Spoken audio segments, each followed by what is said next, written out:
لا حول ولا قوة إلا بالله العلي العظيم. حسبنا الله ونعم الوكيل، نعم المولى ونعم النصير. الحمد لله رب العالمين، بارئ الخلائق أجمعين، وباعث الأنبياء والمرسلين، حبيبنا وحبيب إله العالمين نبي القاسم محمد. اللهم صل على محمد وآل محمد وعجل فرجهم وآله الطيبين الطاهرين المعصومين المظلومين المنتجبين المنتخبين الميامين، لا سيما بقية الله في الأرضين. روحي وأرواح العالمين لتراب مقدمه الفداء.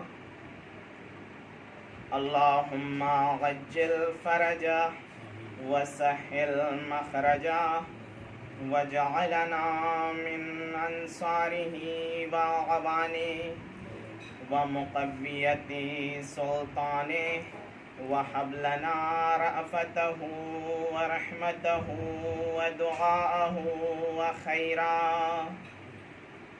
أما بعد، فقد قال الله تبارك وتعالى في محكم كتابه المجيد وفرقانه الحميد، وهو أصدق القائلين وقوله الحق.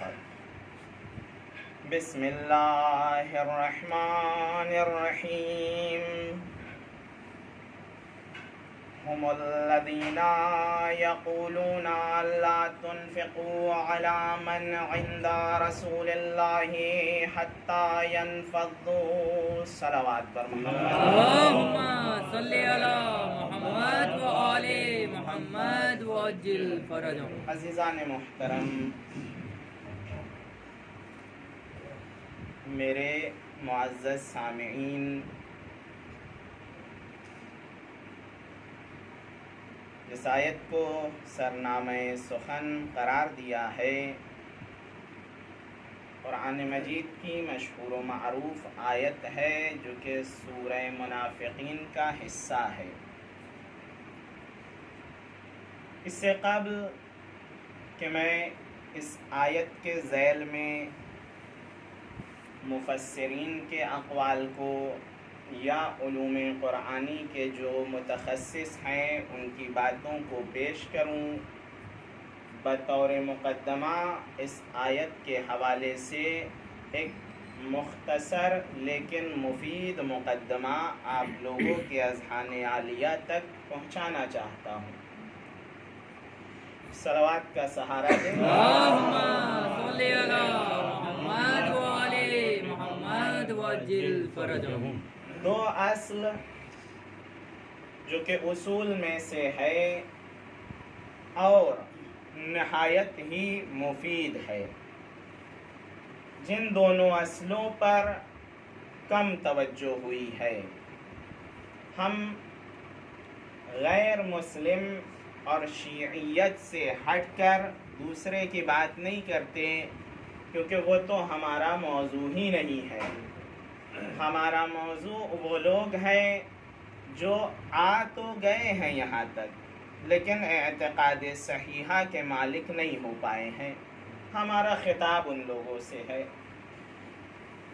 دو اصل جو کہ قرآن میں بھی بیان ہوئی، اہل بیت علیہم السلام کے فرامین اللهم صل على محمد وآل محمد. اور فراموش شدہ اصل ہے، جس کو ظاہری طور پر سب لوگ کہتے ہیں کہ ہم مانتے ہیں، لیکن اگر منہ شکافی کی جائے اور ان کے دلوں کا جائزہ لیا جائے جو لوگ یہ کہہ رہے ہیں کہ ہم ان دونوں اصل پر عمل پیرا ہے، تو کہیں نہ کہیں اس اصل پر عمل پیرا نہ ہونا ظاہر ہو رہا ہے۔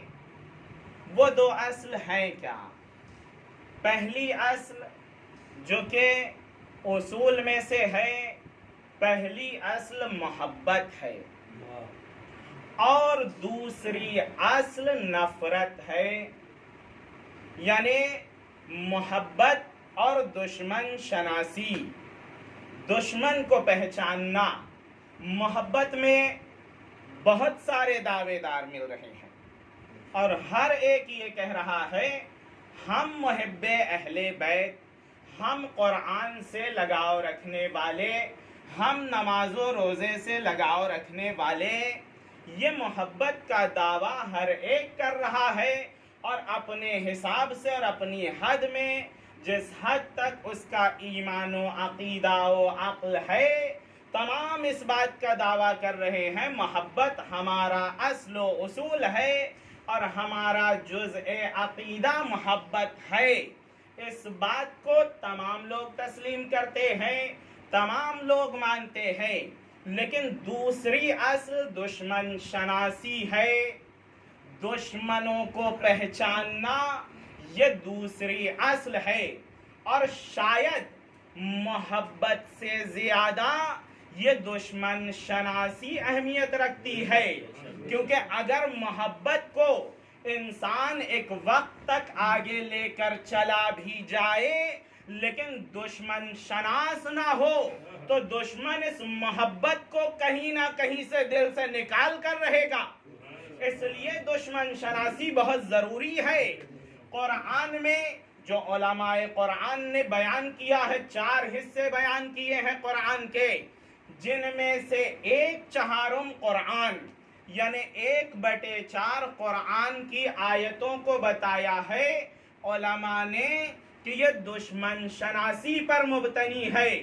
یعنی اگر 6000 کچھ آیتوں کو ہم مان رہے ہیں، جیسا کہ مختلف اقوال ہے، 6666 جو سب سے ضعیف قول ہے اور ہماری زبانوں پر رٹا ہوا ہے، 6666 مان لے یا 6600 مان لیں یا 6700 یا 7200 یا 8000 آیتوں کو جو مختلف اقوال ہیں، کسی کو بھی مانے، کم سے کم 6000 میں سے 1/4 کریے آپ، 1000 کچھ آیتیں دشمن شناسی کے متعلق ہے قرآن میں، یعنی دشمنوں کو پہچاننا ہے۔ یہی وجہ ہے جب عہد نامہ مالک اشتر کو آپ دیکھتے ہیں، صلوات پڑھیں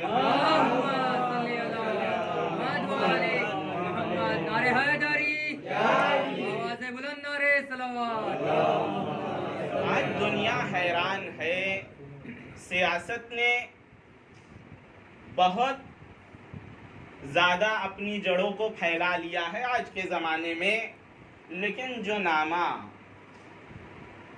1400 سال پہلے مولائے متقیان نے جناب مالک اشتر کو لکھ دیا اور سیاسی 419 اصول بیان کیے اس نامے میں، عہد نامہ مالک اشتر میں 419 سیاسی اصول کو بیان کیا۔ آج کی تاریخ میں آپ جرمن میں جائیے، ایک یونیورسٹی ہے جہاں سیاسی لیول پر پی ایچ ڈی میں 2 سال کا وقت لیا جا رہا ہے، جس میں صرف اسی نامے کو پڑھایا جاتا ہے اور بتایا جاتا ہے کہ اگر تم نے یہ 419 اصول سمجھ لیے مولائے متقیان کے جو کہ عہد نامہ مالک اشتر میں بیان ہوئے ہیں، تو سیاسی اعتبار سے آپ کی نظیر نہیں ہے، آپ کی مثال دنیا میں نہیں ملنے والی۔ تو اگر ان اصول کو سیکھ لیا جائے تب انسان کی مثال اس دنیا میں نہیں ملتی، تو جو اس اصول کو بیان کر رہا ہے اس جیسا کیسے لا سکتے ہیں؟ صلوات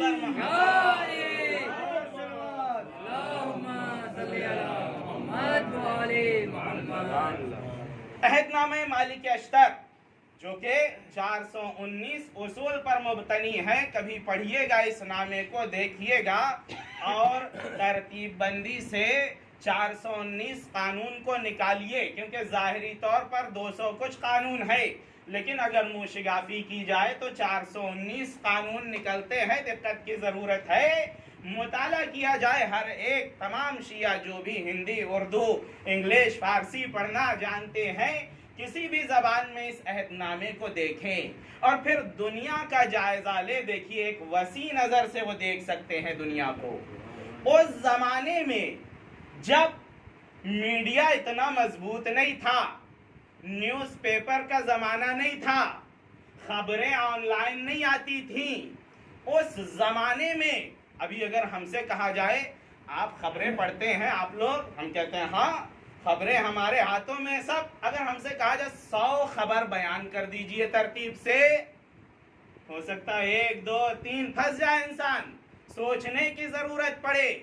اس زمانے میں جب مولائے متقیان کا زمانہ ہے، اس زمانے میں 100 خبر نہیں، 200 خبر نہیں، 300 نیوز نہیں، بلکہ 419 اصول جس پر خبر مبتنی ہوتی ہے، یعنی ایک اصل سے لاکھوں خبریں آ سکتی ہیں، 419 اصول کو بیان کیا۔ اور آج کی تاریخ ہے، تمام لوگ اکٹھا ہو گئے اور وہ یہ کہنا چاہتے ہیں کہ ان 419 سے 420 ہو سکتا ہے یا نہیں۔ حضرت نے بھی بڑے نزاکت سے بیان کیا ہے، 419 رکھا ہے، 420 نہیں رکھا ہے۔ صلوات بر محمد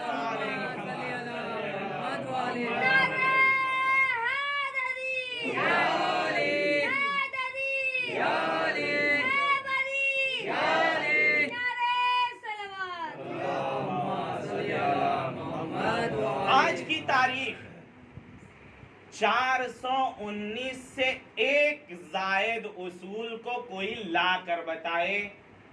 ہم شیعہ کمیونٹی کی بات نہیں کرتے، ہم مسلم کمیونٹی کی بات نہیں کرتے، ہم عالم انسانیت کی بات کرتے ہیں۔ انسان جو بھی ہے لا کر دکھائے، اگر وہ ایک لے بھی آئے گا تو عدد ایسا ہے کہ وہ قانون بھی اس عدد کی طرح بن جائے گا۔ 419 قانون اس زمانے میں بیان کرنا، وہ بھی کون فرد بیان کر رہا ہے؟ وہ فرد جس نے اس سے پہلے کبھی حکومت نہیں کی ہے۔ بھائی ایک انسان 10 سال 20 سال 50 سال 15 سال 20 سال حکومت کرتا ہے اور 2 4 8 10 قانون دے دیتا ہے، لوگوں کی انگلیاں اٹھنے لگتی ہیں، واہ کیا قانون دیا ہے، صرف 10 سال میں 20 سال میں 25 سال میں 50 سال میں ایک قانون نیا بنایا۔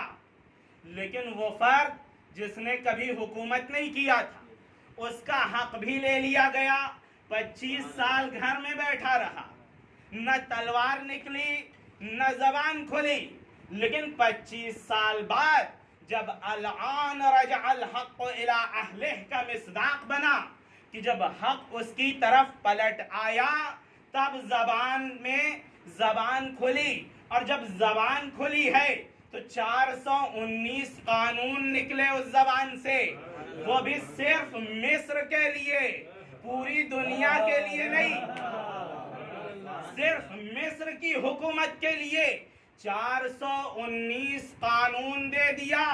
اے مالک اشتر، اگر آپ کو وہاں صحیح حکومت کرنا ہے تو میرے بنائے ہوئے 419 قانون پر عمل پیرا رہنا، حکومت عادلانہ ہوگی۔ تو اب پتہ چلتا ہے کہ اگر عادلانہ حکومت چاہیے تو کم سے کم 419 قانون کو فالو کرنا ہوگا۔ تو اگر دنیا میں دیکھنا ہے عادلانہ حکومت ہے یا نہیں، دیکھ لینا 419 کے سائے میں حکومت چل رہی ہے یا نہیں۔ اگر ایک قانون بھی چھوٹا، عدالت چلی جائے گی. صلوات بر محمد و آل محمد. نعرے حیدری حیدری سلامت امام زمانہ بلند تر صلوات. ان 419 قانون میں سے ایک قانون جو حضرت نے بیان فرمایا وہ یہ ہے. دیکھیے بات دشمن شناسی کی تھی. ان 419 قانون میں ایک قانون یہ ہے. اے مالک اشتر، حضرت نے خطاب فرمایا، اے مالک اشتر، جو کھول کر تم سے دشمنی کر رہے ہیں ان سے آپ کو زیادہ خطرہ نہیں ہے، بلکہ جو صلح میں آ گئے ہیں، آپ کے گروہ میں داخل ہیں اور آپ کے دشمن ہیں، ان کی شناخت ضروری ہے، ان کو پہچاننا ضروری ہے. بھائی کھلا ہوا دشمن تو سبھی جانتے ہیں یہ دشمن ہے، اس لیے ہمیشہ ہوشیار رہے گا. لیکن اگر کھلا ہوا دشمن نہ ہو، اپنوں کے بیچ میں آ کر اگر کوئی دشمن ہے تو اس سے زیادہ خطرہ ہے. امیر المومنین نے فرمایا مالک اشتر سے کہ آپ کو بیرونی دشمن کا زیادہ خطرہ نہیں ہے، اگر خطرہ ہے تو اندرونی دشمن کا ہے. لہذا انسان کی دشمن شناسی مضبوط ہونی چاہیے. بھائی ملائکہ کے درمیان ابلیس رہانا عبادت نہیں کرتا تھا، جیسی ملائکہ نہ کر سکے ویسی عبادت کیا ابلیس نے. کیا اللہ کو نہیں مانتا تھا؟ بھائی اگر دیکھا جائے ابن عربی کے بقول اس سے بہتر اللہ کو تو ملائکہ بھی نہیں مان رہے تھے. اللہ نے ملائکہ سے کہا سجدہ کرنے، ملائکہ نے سجدہ کر لیا غیر اللہ کا، لیکن ابلیس نے نہیں کیا. کہا پالنے والے میں تیرا سجدہ کروں گا، کسی اور کا نہیں. ابن عربی نے کہا یہ شیطان اور ابلیس کی توحید تھی، اس سے قوی، اس سے مضبوط توحید میں، خدا پرستی میں کون تھا؟ کوئی نہیں. بھائی غیر اللہ کا سجدہ ہی نہیں کیا، لیکن اللہ نے بارگاہ سے نکال دیا. عزیزو، شیطان دشمن فرشتوں کی صف میں فرشتے نہیں پہچان پائے، فرشتوں کو شناخت نہیں ہوئی. کس کی؟ شیطان کی. بھئی اگر شناخت ہوتی ضرور کہتے. جب اللہ کے سامنے وہ شفقت میں کہہ سکتے ہیں پالنے والے کس کو خلیفہ بنا رہا ہے. اگر انہیں پتا ہوتا کہ شیطان بھی غلط ہے تو ضرور اللہ سے کہتے پالنے والے تو اس کو ہماری صف میں لے آیا، ہم تو معصوم ہے، اس کو نکال دے. شیطان کے بارے میں ملائکہ نے نہیں کہا. اس کا مطلب یہ ہے شیطان کو پہچان نہ سکے تھے، دشمن شناس نہیں تھے. اس لیے اسلام میں دشمن شناسی بہت ضروری ہے. صرف دوستی کفایت نہیں کرتی، جب تک کہ دشمنوں کو نہ پہچانا جائے. تو عزیزو ان دونوں اصلوں کو لے کر چلنا ہے. دوست شناسی بھی ہونی چاہیے، دشمن شناسی بھی ہونی چاہیے. صلوات بر محمد و آل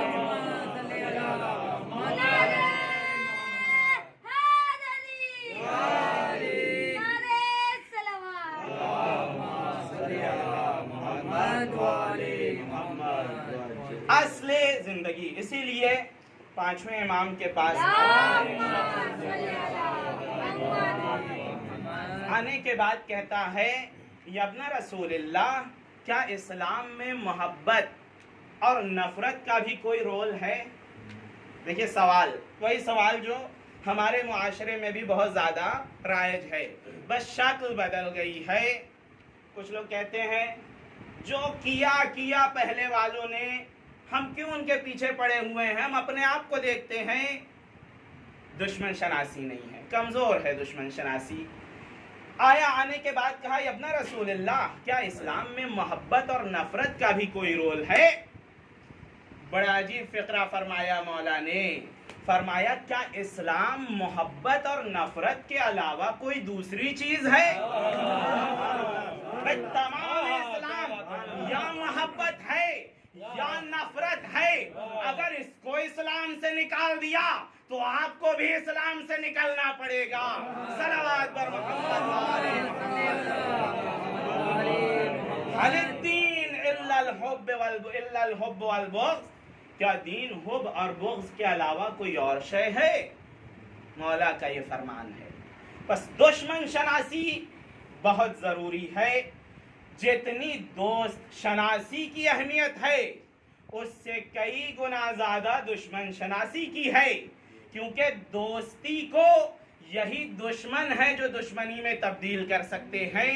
اس آیت میں جو کہ میں نے آپ کے سامنے پیش کیا، ذرا غور کریے. سورہ منافقون کی آیت ہے.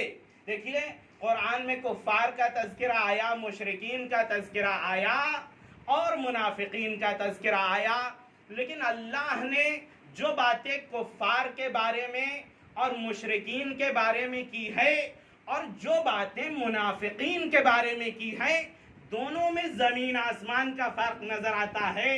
ایک آیت کفار کے بارے میں جنگ کرو، یہ جہنم میں جائیں گے اور فلاں اس طرح کے تعبیر ہے، لیکن جب منافقوں کی بات آتی ہے تو کہا جاتا ہے ان المنافقین فی الدرک الاسفل من النار. منافقین جہنم کے آخری طبقے میں ہے. کفار کے بارے میں یہ نہیں آیا، مشرکین کے بارے میں یہ نہیں آیا، لیکن منافقین کے بارے میں یہ آیا. تو اللہ یہ کہنا چاہتا ہے کفار کھلا دشمن ہے، مشرک کھلا دشمن ہے.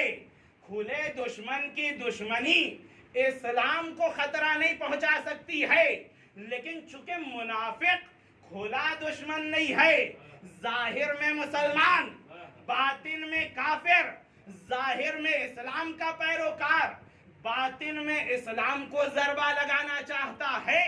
اس لیے اللہ نے منافق کے بارے میں جیسی آیتیں اتاری ویسی کفار و مشرکین کے بارے میں نہیں اتاری. تو پتہ یہ چلتا ہے دشمن شناسی میں بیرونی دشمن کو جیسے پہچان رہے ہیں اس سے بہتر اندرونی دشمن کو بھی پہچاننا ضروری ہے.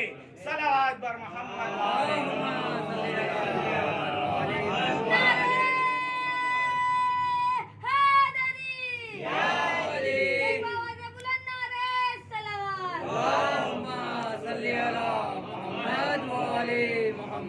آیت میں اللہ نے ارشاد فرمایا ہم الذین یقولون، یہ وہ لوگ ہیں جو کہتے ہیں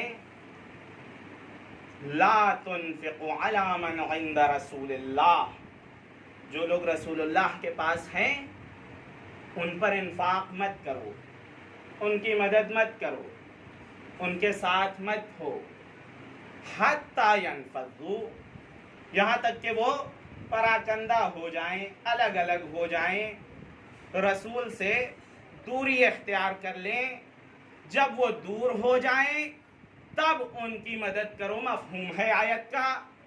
بس آیت یہ کہہ رہی ہے کہ اس وقت تک مدد نہیں کرنا ہے ان کی جب تک کہ یہ پراکندہ نہ ہو جائیں. حتی ینفضوا، جب تک کہ رسول کو چھوڑ نہ دیں، جب تک کہ پرچم اسلام سے نکل نہ جائیں، جب تک کہ رسول اللہ کے وحدت کے کلمے کے نیچے یہ لوگ ہیں تب تک ان سے کوئی رابطہ نہیں رکھنا ہے، ان سے کوئی تعامل نہیں رکھنا ہے، ان کے ساتھ نہیں جانا ہے، انفاق نہیں کرنا ہے، ان کی مدد نہیں کرنا ہے. کیوں؟ رسول اللہ سے جدا ہوئے تو کیا ہوگا؟ جب رسول اللہ سے جدا ہوں گے تو پھر اختلاف ہوگا. کیوں؟ جب معصوم کی صحبت میں انسان ہوگا تبھی اتحاد الکلمہ ہو سکتا ہے. جہاں معصوم کی صحبت سے نکلا ہر ایک کا نظریہ الگ الگ ہے، ہر ایک کی فکر الگ الگ ہے، ہر ایک اپنے اعتبار سے سوچتا ہے. تو جب الگ الگ رہے، 10 لوگ الگ 10 فکر آئے گی، 10 اختلاف آئے گا، لیکن جہاں اکٹھا رہے وہاں ایک اختلاف نہیں ہوگا بلکہ اتحاد کی طاقت ہوگی۔ یہی وجہ ہے قرآن میں اس چیز کی طرف اشارہ کیا جا رہا ہے کہ جب تک یہ نبی کے ساتھ ہیں تب تک ان کی مدد نہیں کرنا ہے، کیونکہ یہ متحد ہیں، نبی ان کو اختلاف میں نہیں پڑنے دیں گے، اور جیسے ہی یہ جدا ہوئے ویسے ہی ان کی مدد کرو، کیونکہ جب جدا ہو گئے اب مدد کرنا ان کو کوئی فائدہ نہیں پہنچائے گا۔ تو قرآن کی صراحت ہے کہ اتحاد ہونا چاہیے۔ تو عزیزو یہی وجہ ہے جب امیر المومنین کی صفت بیان ہوتی ہے تو فرمایا جاتا ہے، معصوم فرماتے ہیں کہ جو پرچم امیر المومنین کے نیچے آ گیا اسے متحد ہونا ضروری ہے، یعنی اگر اتحاد نہیں ہے تو ابھی پرچم ولایت امیر المومنین میں آیا ہی نہیں ہے۔ وہ صلوات بر محمد۔ نعرہ حیدری، نعرہ ولایت، نعرہ ولایت، نعرہ حیدری، خوشنودی امام زمانہ بلند تر صلوات۔ یہ مقدمہ جو میں نے مختصر طور پر آپ کے سامنے بیان کیا، بس ایک بات بیان کرنے کا مقصد تھا اور مقصود تھا، وہ کیا ہے؟ سید الشہداء علیہ الصلاۃ والسلام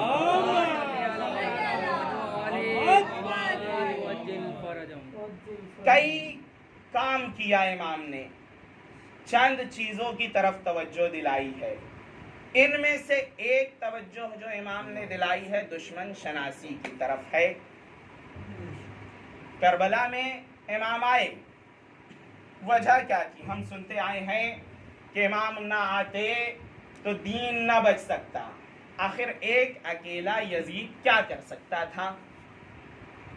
اتنی قوت، اتنی قدرت اس میں تھی کہ دین رسول اللہ کو نابود کر دیتا؟ بھئی سوچنے کا مقام ہے یا نہیں؟ جس دین کو نبی نے، جن کے اندر عصمت بھی ہے، جن کے ساتھ وحی بھی ہے، جن کے ساتھ اللہ بھی ہے، جن کے تابع ہر ایک ہے، ولایت تکوینی بھی ہے، ولایت تشریعی بھی ہے، مسمى الولایہ بھی ہے، تمام چیز اس نبی کے ساتھ ہے، پھر بھی نبی کو دین پھیلانے میں کتنا وقت لگا؟ کہا جاتا ہے 23 سال۔ 23 سال میں دین پھیلایا اور 3 سال میں یزید نابود کر دے گا؟ سوچنے کا مقام ہے یا نہیں؟ 3 سال میں یہ دین نابود ہو جائے گا۔ امام نکلے اس دین کو بچانے کے لیے، بالکل صحیح بات ہے، بجا بات ہے، لیکن کیفیت کو سمجھیے، کیا کیا امام نے، کیسے دین کو محفوظ کر لیا؟ کیا یزید اتنا طاقتور تھا کہ رسول اللہ کی 23 سال کی محنت کو لحظہ بھر میں ختم کر دیتا؟ کیا اتنا سپر پاور تھا؟ نہیں، لیکن کچھ واقعات ایسے ہوئے جس کی وجہ سے دین بچانے کا معنی یہ ہے کہ دین میں تبدیلی آنے سے روک دینا۔ دیکھیں یزید دین ختم نہیں کر سکتا تھا لیکن دین بدل سکتا تھا۔ دین ختم کرنا مشکل، دین بدلنا آسان۔ آج آپ دیکھ لیں، نماز اچھی چیز ہے، لوگوں نے مستحب نماز بھی جماعت میں داخل کر دی، اچھا ہی سوچ کر کیا نا، تو یہاں دین کیا ہو رہا ہے؟ ختم ہو گیا؟ یعنی تبدیل ہو گیا۔ دین تبدیل کر رہا تھا یزید، اس کا مقصد یہ تھا کہ دین کو تبدیل کیا جائے، تخت نشین ہوا، اور پہلا حملہ، 5 حملے ہوتے ہیں دشمن کے، آپ دشمن شناسی کے حوالے سے جائیے، جتنی چیزیں پڑھ لیجئے، ان 5 سے بڑھ کر نہیں ہے۔ بس یہی 5 میں خلاصہ ہو جائے گا جو میں آپ کے سامنے بیان کر رہا ہوں. اگر چھٹا نکال دیا آپ نے تو استفادہ ہوگا اور انعام بھی ملے گا. ایک صلوات پڑھے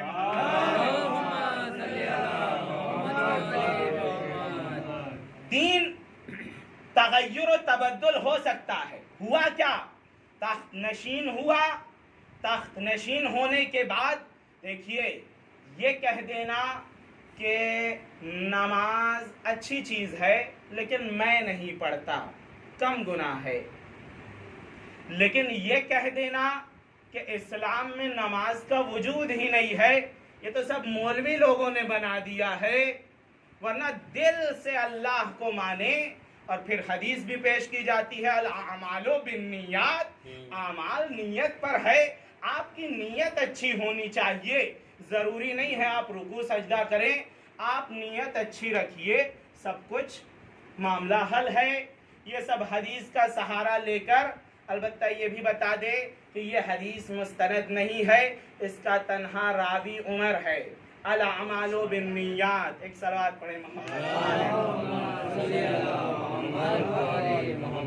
بہرحال یہ رجالی گفتگو ہے، آپ کو دوسری جگہ نہیں ملے گی مگر یہ کہ جا کر کتاب پڑھیں. الاعمال بالنیات اہل سنت کے ہاں سے آئی ہے، شیعوں کی روایت نہیں ہے. یہ لفظ کی بات کر رہا ہوں، مفہوم روایت موجود ہے، لفظ شیعوں کیا نہیں ہے.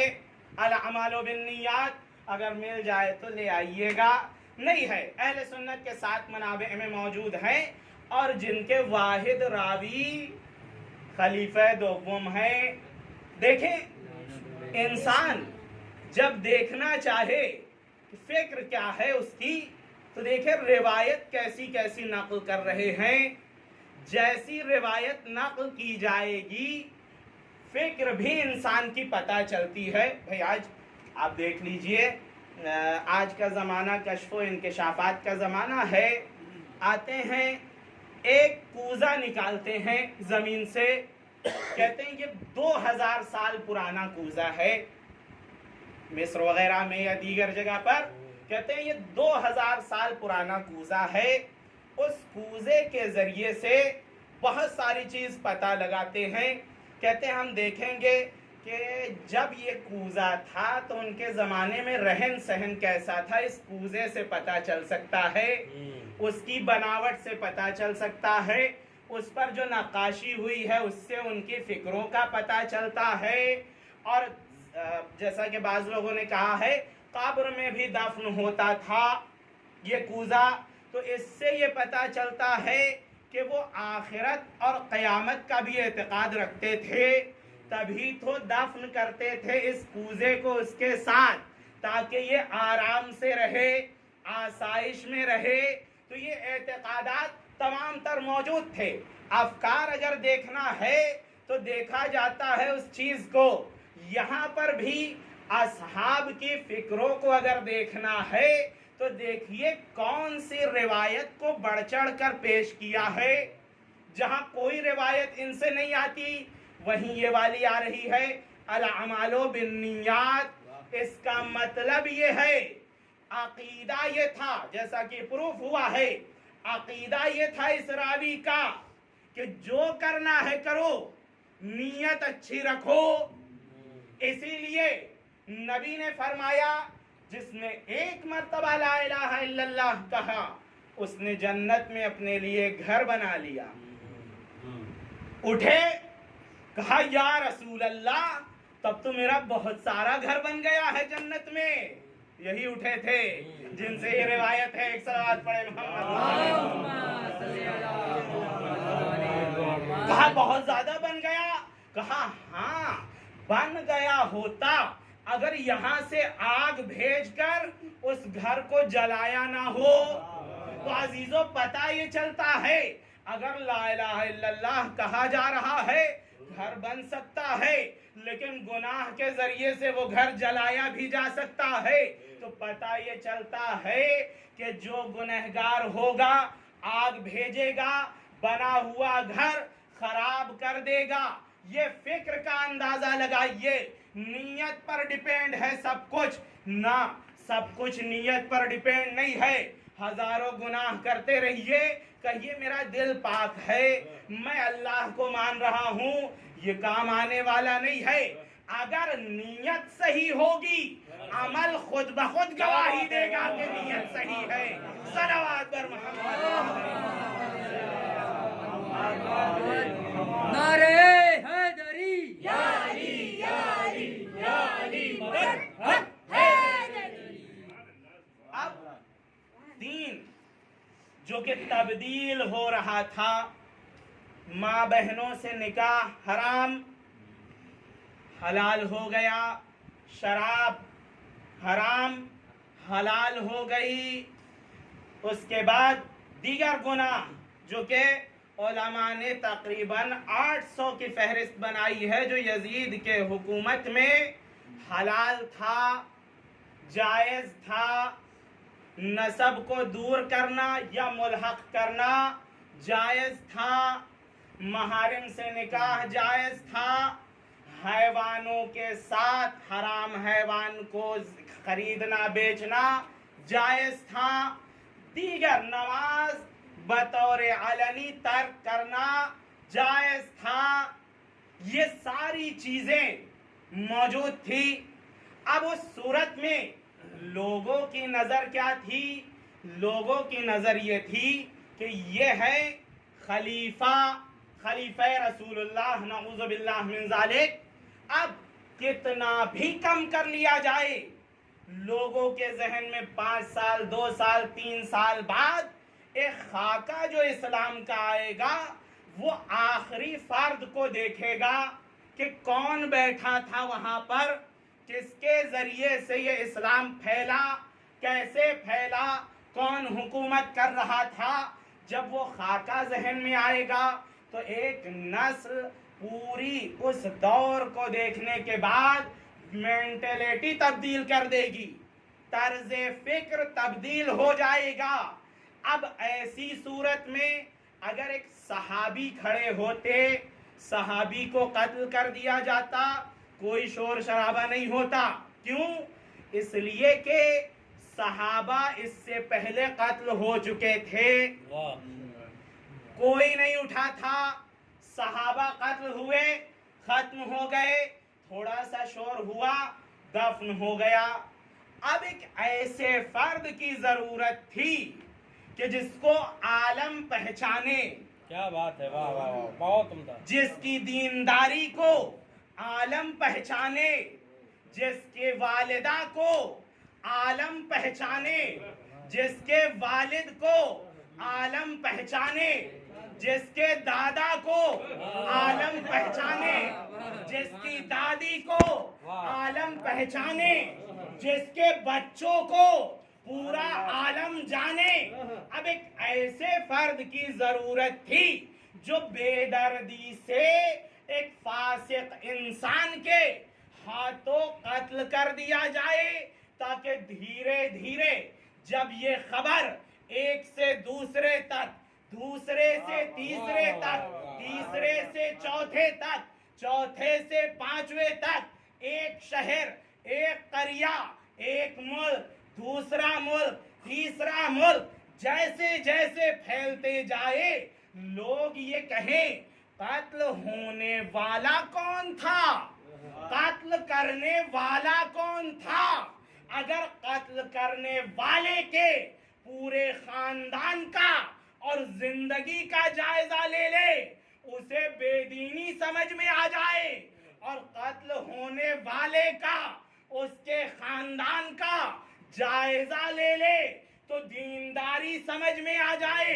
اب یہ قانون نافذ ہونا ضروری تھا، تو یہی وجہ ہے علامہ امینی نے کہا الاسلام محمدی الحدوث حسینی البقا، اسلام وجود میں آنے میں نبی کا احسان رہا اسلام پر، لیکن باقی رہنے میں حسین کا احسان رہا۔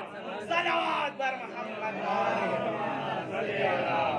حسینیت زندہ باد، حسینیت زندہ باد، حسینیت زندہ باد، یزیدیت زندہ باد، یزیدیت